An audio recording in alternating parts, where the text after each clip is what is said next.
Pasok.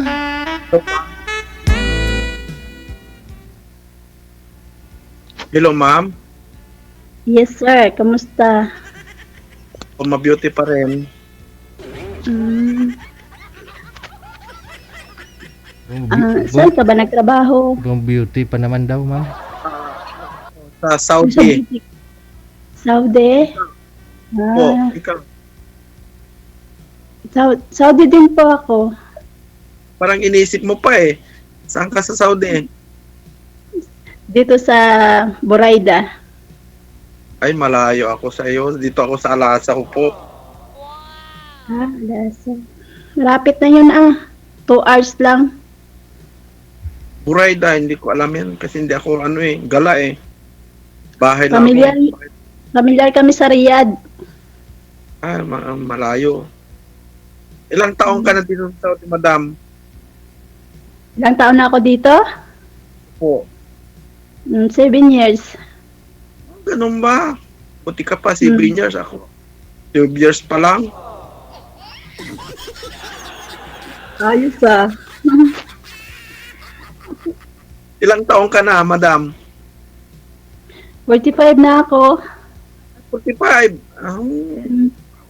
Ako, 50 naman. Ano work mo dyan, sir? Ako, work ko, ano lang ako dito. Isa lang akong hamak na dito. Huwag na, nakakahiya. Ano yun? Nahiya ako. Bakit ka nahiya? Huwag ka mahiya. Hindi nga nahiya magnanakaw sa gobyerno.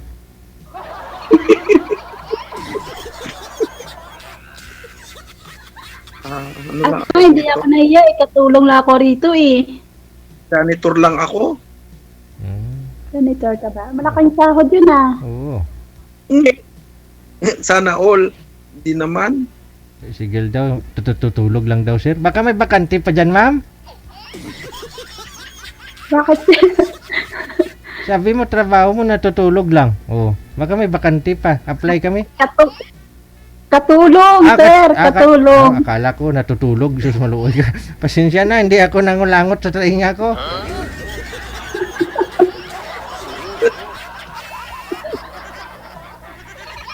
Taga saan ka sa atin, madam? Roa City ako. Roas, ano yun? Sa Ela or sa ano?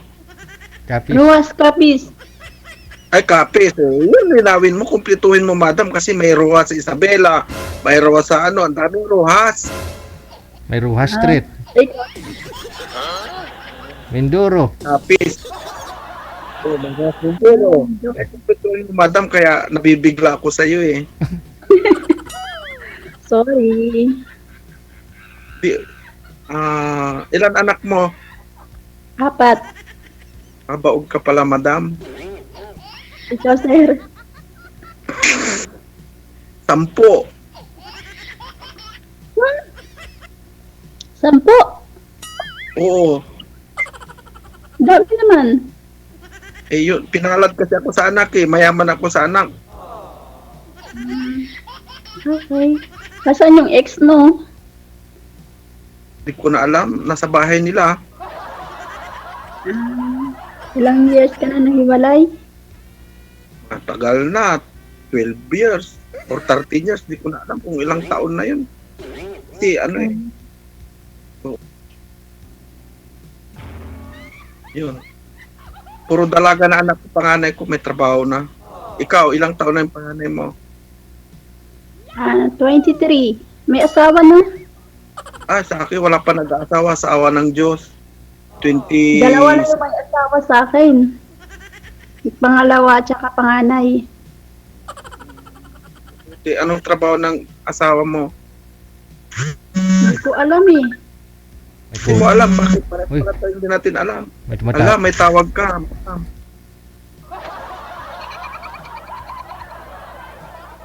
Ano, sir? May tawag ka. Baka mamaya may magagalit Hindi, tumawag lang yung anak ko. Anak mo. Anak mo yan.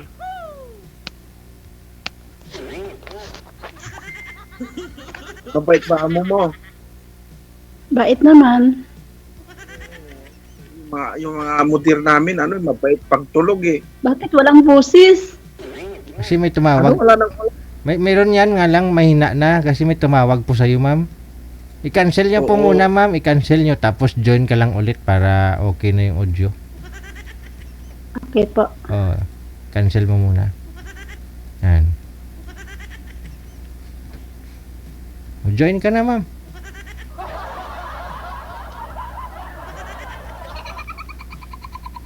Sampo talaga anak mo, sir? Opo, Ilang ta- sampo, Ilang taon yung panganay? 26, 26. Yung bunso, ilang taon? high school. Ay, oh ay. Parang hagdanan. Ay, ganon. Pero isa lang nanay nun? Isa lang talaga. Opo. Talaga? Eh, noong kami pa ng nanay nila, lagi nangangalabit eh. Okay.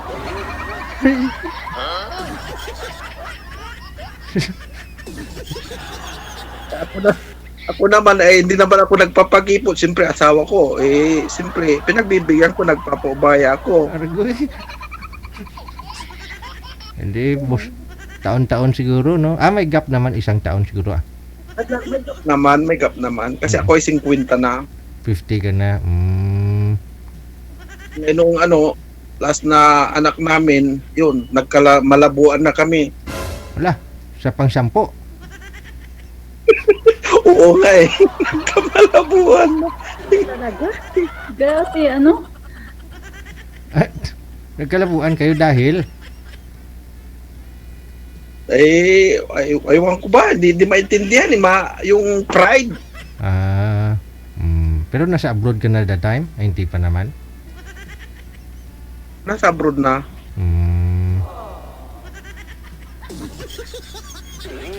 Ngayon, mahal na ang bilihin dito sa Saudi. Dati, pura lang.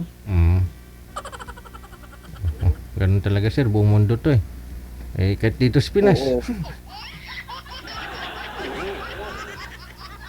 Mahirap din sa Pilipinas pagtambay. Oo.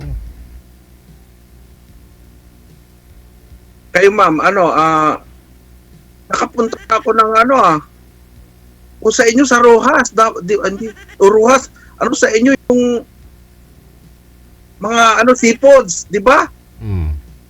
Kapitan ng seafood sa inyo, Rojas, Kapis. Oo, nakapunta na ako. May dati akong katrabaho. Oo, maraming diyan, mga tuyo, mga dried fish na Mm-mm. Oo.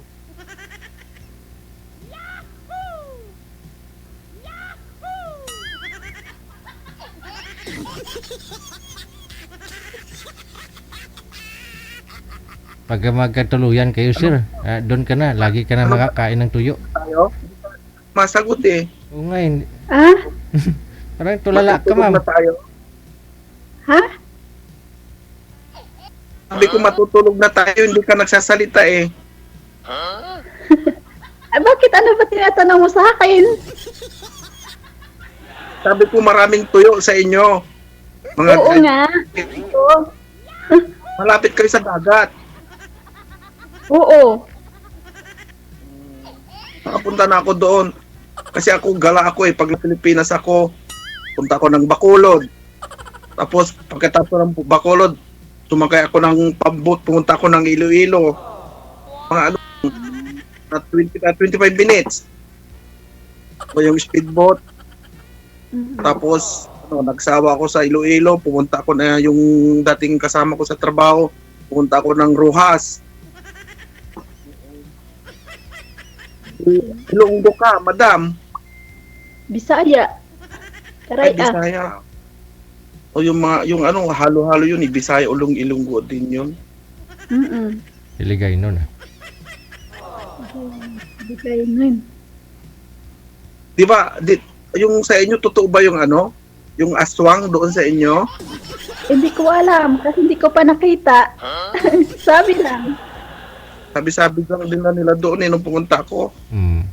Tinatakot nila ako hindi naman ako natakot kasi ang pinuntahan ko doon pag puro kain. Ay, kasi dati, dyan ko kasi dati, yung yung ano, 19 ano po ba yun? 2006 po ba yun? Yung balita na kinatay yung lalaki tapos sinapchap, pinalo doon sa pagkain ng ikakasal. Yun, nabalitaan mo yun, ma? Ayo. Yun. Oo. Ganon. Oo, Sir DJ.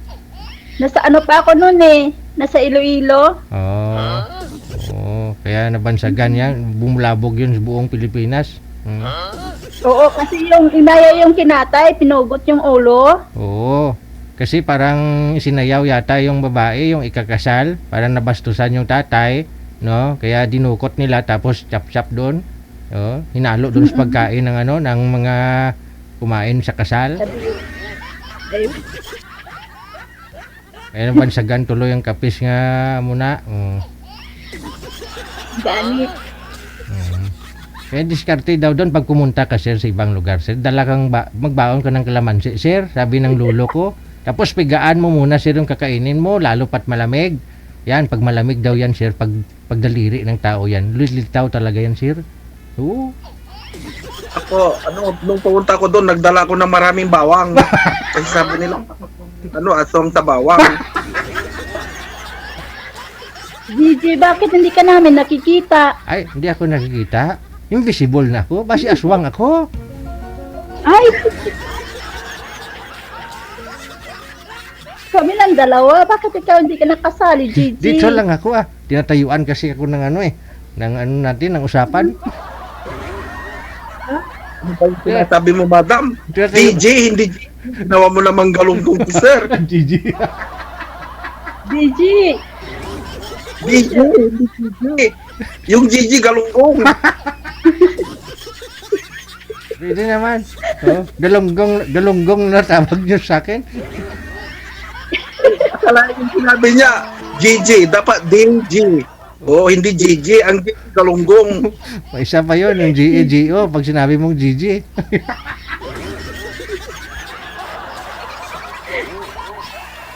Wala.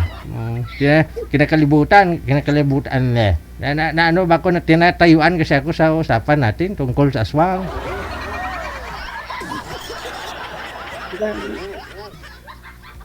Tagal na yun 2020, ano pa yun? 2006 pa yun.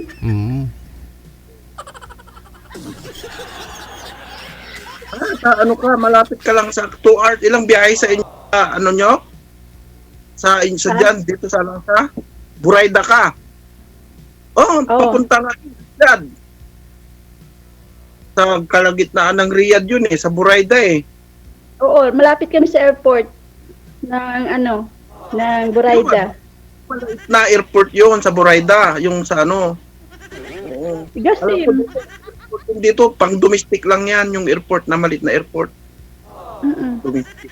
Mayroon din dito sa Alasa, malapit lang din.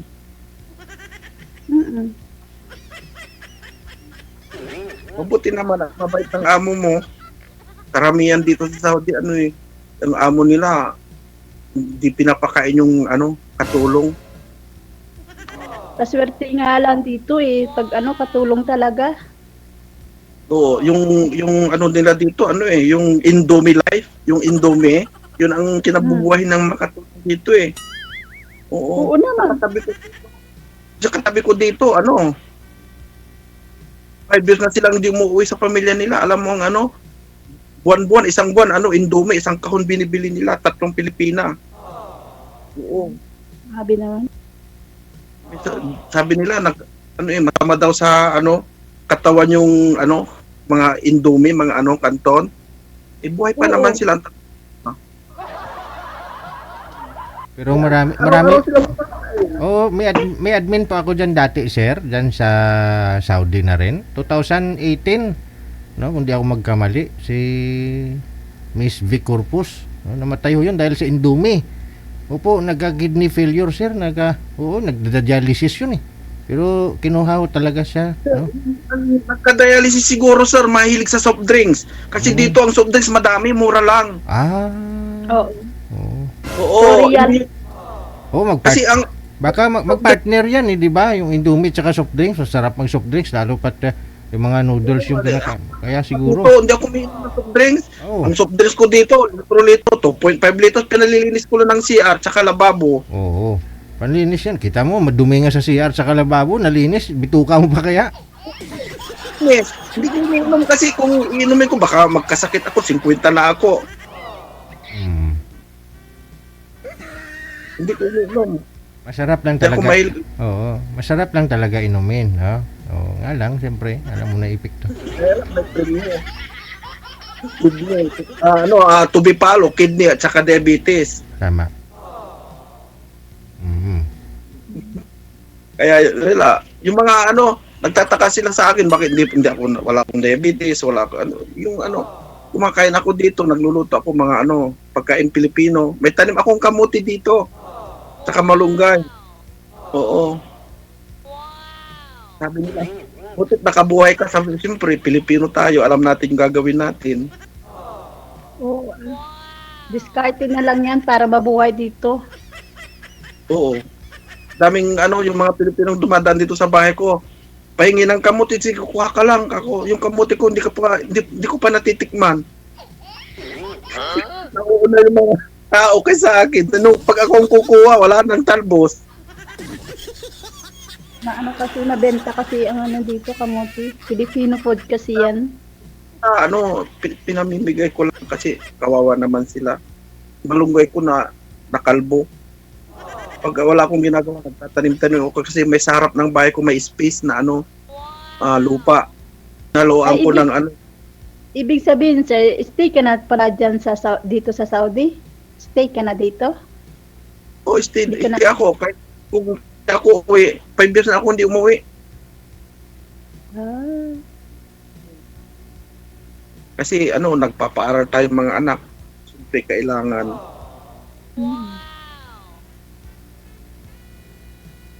So, maliit lang kwarto ko, nagkalat. Kailan balak mo umuwi? Wala pa akong balak. Ikaw, madam, kailan balak mo Tapos na ako ng kontrata ko. Ay, pwede ka namang i-extend ng amo mo kung gusto mo. Tatanungin ka. Extend ako ng 2 months. Ako, parang ayaw akong pauwi ng amo ko Sabi sa akin, huwag ka munang umuwi. Sabi, yun, dadagdagan kong sahod mo, yun, dinadagdagan. Dito wala naman. Kahit na mag-extend ka sa kanila, wala naman dagdag yung sahod mo. Ganun pa rin. Dapat, sabihin mo sa amo mo na dagdagan nyo ang sahod ko, hindi ako uuwi. Sa akin, pag hindi ako mo ibibigay yung ticket, tapos yung dagdag sahod. Magsalita ka. Kung hindi ka kasi magsalita tayo mga Pilipino kasi karamihan sa mga Pilipina, hindi sila nagsasalita.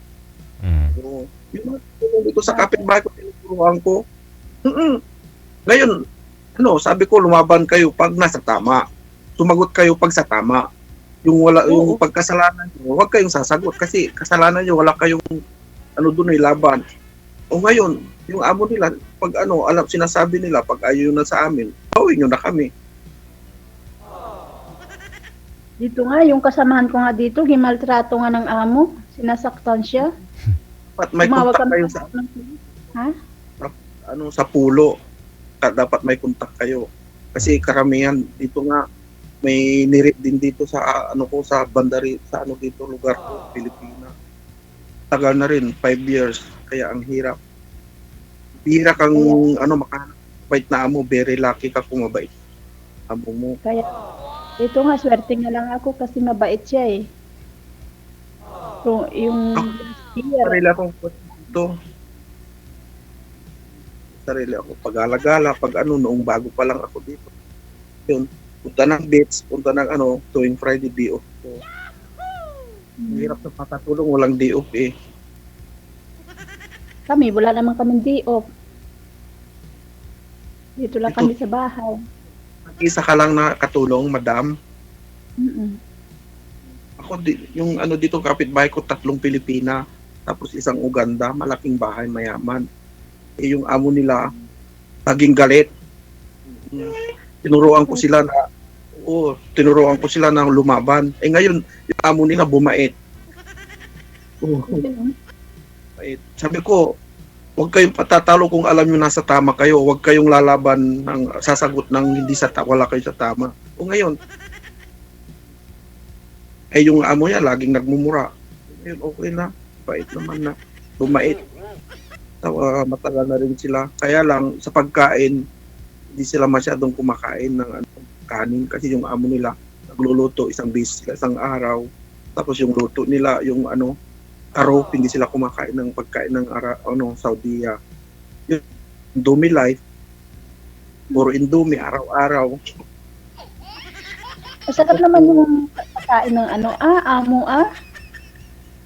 Hindi, Lalo kung nagluto. hindi lahat ng Pilipina kumakain ng pagkain nila. Yung mga Pilipina natin, hindi sila kumakain. Okay. Pare-pareho naman lang Pare-pareho kaya ang lasa. Pasanay Sa una lang naman medyo Pero nasanay ka na, madam. Mm. Sila hindi. Ganun talaga pag sa una mukhang ayaw mo. Ikaw, madam, nagka-boyfriend ka na dito sa Saudi. Ang daming dito, Indiano, na naliligaw sa mga Pilipina. Sila yun. Paano ako maka-boyfriend dito sa loob ako ng bahay? Ay, maraming dito, Pilipina, sa loob lang ng bahay, daming boyfriend. Hindi naman yung nasa bulog ka, maraming ka-chat, ka-video call. Wala kang day off. Wala. Yun lang. Oo. Kaparehas mo yung katulong dito na dyan, taga Sultan Kudarat. 37 years old, akala ko 55 na. Kasi ang tanda-tanda ng tignan. Hindi pinapalabas ng amo. Lalabas lang pag magtapon ng basura. Sabi ko, madam, bilang taon ka na dito? 4 na taon. Nakapamasyal ka na sa bahay, hindi. Sa bahay lang, 4 na taon ako sa loob ng bahay. Pag magluto ako ng pansit, bibigyan ko. Sabi ko, ate, ilagay ko sa garbage bag para hindi makita ng amo niya. Tapos isimple ko ilagay sa garbage bag, dali niya sa loob. Makain siya ng Filipino food. Pati yung mga katulog sa kapitbahay ko, pag magluto ako ng pansit, binibigyan ko sila, sabi nila, tulog ka ng langit kuya kasi hindi kami nakakatikim ng ganito. Ay, hirap kasi ng buhay ng katulong. Akala kasi ng mga kababayan natin, ang dali lang maging OFW lalo pag ikakatulong. Hindi lahat mapalad. Nawala ka, sir. Ay, andyan na. Nandito ako, kaharap mo ako. Wala kaya, ako lang. Saan yun?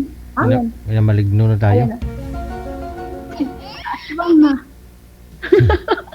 Ay, kayo sir, bukod po yung pinapasukan mo, hindi po kayo stay in. May inuupahan ho kayo. Ay, hindi. Libre itong tirahan ko. Lahat. Kurente, tubig. Yung pagkain lang binibili ko. Tapos yung, saan ka pumapasok? Biyahe ka pa? O nagta-travel ka pa? Hindi na? Ay, travel kasi may kasarili akong kotse. Hindi mo mas maganda. Nakakapag ako. Lakwat siya. Kahit saan.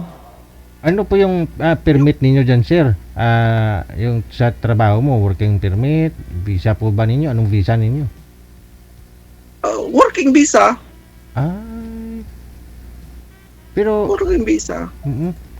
pagka ganun, kasi depende rin kasi kung anong klaseng trabaho. No? Tapos inaalaw ho kayo mga kay Pinoy na kumuha ng license niyo, driver's license, gano'n siya. Wala namang problema dito. Kung ikaw ay may license, madali lang kumuha ng driver's license dito. Kaya lang kung ikaw ay walang lisensya, mag-aral ka pa sa malaking gagastusin, mag-aral ka ng driving school dito, requirement. Pero kung may lisensya ka na kami, Renew. examen lang, tapos drive test. Ako, first time ko dito na nag-abroad, may lisensya ako. Kumuha ako ng lisensya ko, nag-apply ako ngayon, mamayang hapon may lisensya ako. Ang bilis dito sa Saudi.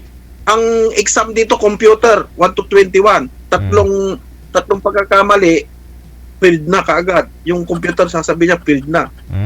Kung sa computer, pipiliin mo kung anong bansa ka, anong salita mo, Tagalog, English, kung Arabic, nandun lahat. Yung answer, ita-translate nila sa Tagalog. Sa akin, i-translate ko sa Tagalog, sabi ko, Pilipino, madali na lang. Perfect ko nga nung naipasa ko, sabi niya, congratulations, sabi niya.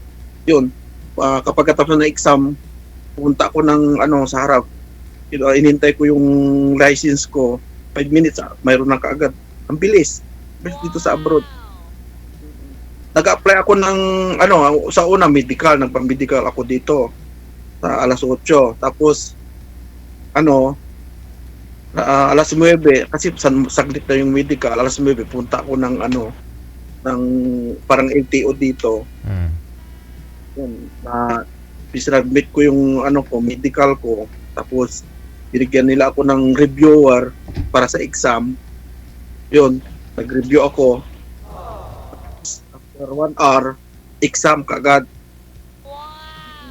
Kung naipasa ko yung exam, drive test. Ang bilis lang yung lang, ikot mo lang tapos patras lang. Diwanhan ko nga eh. Sabi ng Arabo, bakit diwanhan mo? Sabi ko. Kasi expert ako mag-drive, pinatras ko lang. Parking, sabi niya, okay, sabi niya kaagad. Lisensya na. Pero yung bahay po ninyo, malayo po sa pinapasukan mo pa.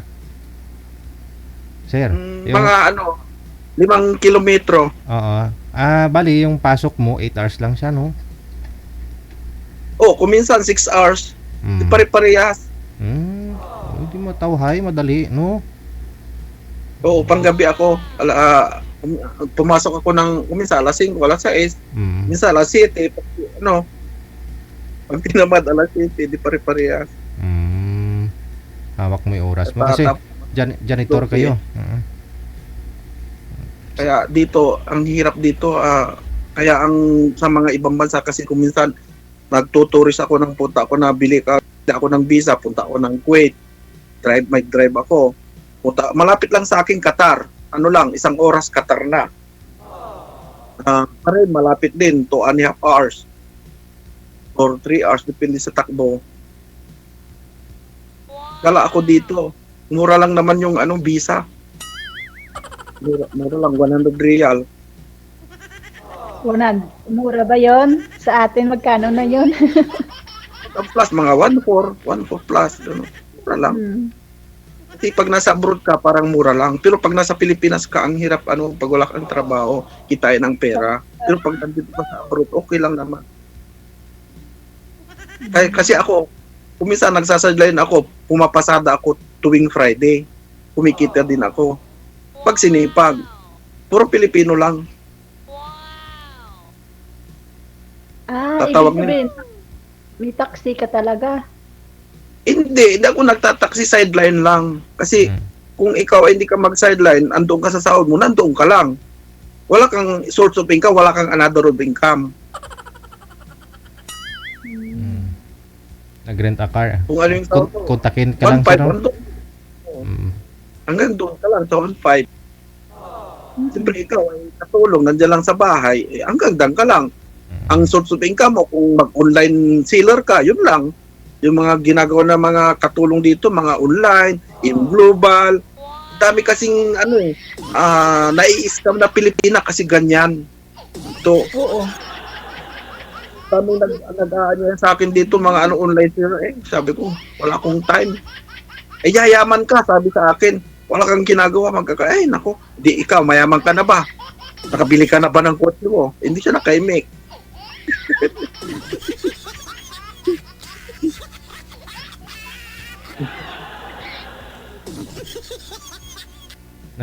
Pag average kasi nasa 1,500, no, real yung sahod, no?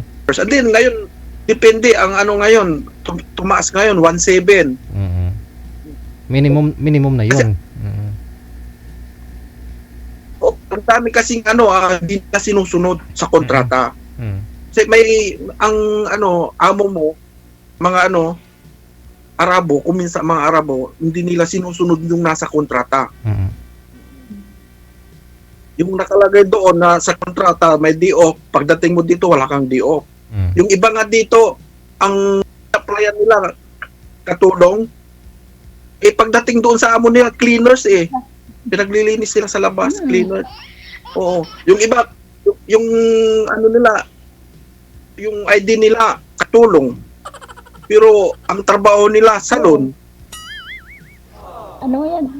Hindi Kaya, naman talaga yun. actually na katulong kapag dito. Pag apply mo, katulong. Pero pagdating dito, depende naman kasi sa agency yan eh. Hindi sa agency yan, yung magiging amo mo. Kasi yung kung ikaw ay, kung ang agency natin ay tinatawagan tayo, na ina-update tayo, malalaman nila kung ano yung totoo. Oo, kaso nga ang nangyayari sa agency, hindi nila ina-update yung OFW, yung ano nila, tao nila. Basta nandun na yung tao na hayaan na nila. Mm. Oo, ito, real talk lang talaga to sa mga OFW, sa mga agency. Pagdating sa kawawa ang katulong. Minamaltrato ng amo, hindi alam ng agency kasi hindi nila na-update yung katulong nila yung tao nila Nakakaawa. Ang daming dito, Pilipina na ganun. Okay lang sa kanila pag na-deployed na. Wala na. Nakakuha na. Wala na, kasi pera-pera na. Wala na. Yung, kaya dapat sana, sa government natin, nila yan sa mga agency.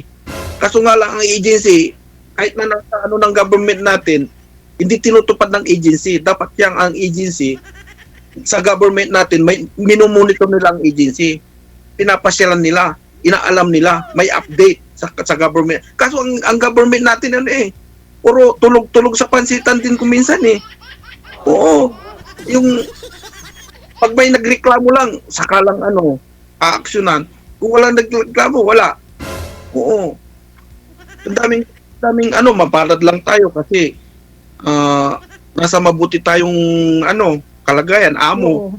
Oo, yung iba hindi Sir, Mara- naman oo. tayo yung ibang kababayan natin namalas na laga. dito hindi very lucky. Mm. Kaya naaawa ko kuminsan, may mga tumatawag sa akin, Mm. wala rin akong magawa kasi hindi ko alam wala akong kontak sa government natin, wala akong kontak sa pulo natin, wala akong kontak, ano gagawin ko? Sabi ko sa kanya, may nagpapatulong din sa akin nung minsan. Dati tumutulong ako, ngayon hindi na kasi, alam mo, kabayan, ako ay tumulong. Ano, tinawag akong scammer? Buwisit. Oo. Sabi ko, alam mo, kung ako ay scammer, bakit pinagkapiran ba kita na kahit 5 dolin? Hindi, kako. Oo. Mahirap palang tumulong. Depende Minsan tutulong ka. Hindi naman yan, sir, sa taong na tinutulungan mo. Mm. May iba tayo. Kailan po kasal ninyo? Agad. Wanted, sweetheart. Wanted, sweetheart. Stricto ang parents ko. Stricto. Parents mo. Ikaw, madam. Ah, Ang parents mo, hindi ba stricto? stricto rin. Mamanikan mo na bago magkasal. Yun lang. So at least may napulot tayo mga info sa inyo ngayon ha. Oo. Mm, Alam niyo, sir, sa totoo lang, ang daming OFW dito na kawawa. mm, Sana mapaano natin sa government natin. Dapat ang government natin, ano? mag-uutos sila ng tao na papasyalan yung lahat ng agency, tapos tatawagan yung every Pinoy, tatawagan kung ano yung kalagayan. Kasi ang nangyayari hindi. Sa totoo, sir, Ignacio mabait, kaso nga hindi niya nababantayan lahat. Ang magdidepende lang si Sir Ignacio sa mga nandito na namamahala dito sa abroad, dito sa Saudi, sa kung saan bansa. Pero dapat sa ang agency may silang tao na taga-aalamin. Hindi yung nagdidepende lang sa agency. Kasi ang agency, pag tinawagan mo, wala O ang gagawin nila, ipapapuntahan ka sa ibabalik ka sa pag di mo nagustuhan yung amo mo, babalik ka sa agency dito sa Saudi, tapos ibibenta ka ulit. Yun ang nangyayari. Mali yun, maling sistema yun. Tapos yung OFW, mapupunta na naman sa ulo ko. Babastusin na naman, riripin. Ay nako, nakakaawa yung mga kapwa natin Pilipino na ganyan. Sige. Mali ang sistema, mali ang Ako, Hindi ako professional, pero alam ko ang nangyayari kasi di patagal na ako dito. Kaya nyo na. Pag hindi ka Oo, natulog, patay na yung tao. tama. Wala na. Kung may magreklamo, saka lang ho mag-aaksyon, no? Oo, pag napasukan ng press, saka sila action. Oo. Pero pag hindi napasukan ng press, wala na, patay na. Hayaan lang. Ayan. Pagpapakitan-gitas lang sila pag napresan. Tama. Ayan nyo na, pag ako ang maging presidente, lahat ng mga taga sa Saudi, papauwiin ko dito sa Pilipinas. Tapos yung mga Arabo na naman, yung patrabahuin natin dito. Pag ako ang manalo bilang presidente. Oo, wala nang trabaho. Yung mga kapwa natin mahihirap na sana ay makatikiman lang ng konting ginhawa. Oo. Sige, no, medyo kinakapos na ho tayo ng oras. Thank you sa inyo, no? Friend, no? Maraming salamat, Sir Mandy at saka si Miss Vivian. Ma'am, thank you. Wanted. Good luck. Okay. Wanted. Sweetheart. Yeah, sabi ko, matigil lang ho talaga yan. Yun lang solusyon. Yung Korea, nailipat na ho natin dito sa Pilipinas. Kaya yung mga Pinay ho na nasa Korea, wala na ngayon. Nakauwi na lahat. Dito na yung Korea lipat ko na Sa susunod na naman, no? Kulang kasi yung power ko Kilikili power para ilipat ko yung Saudi dito.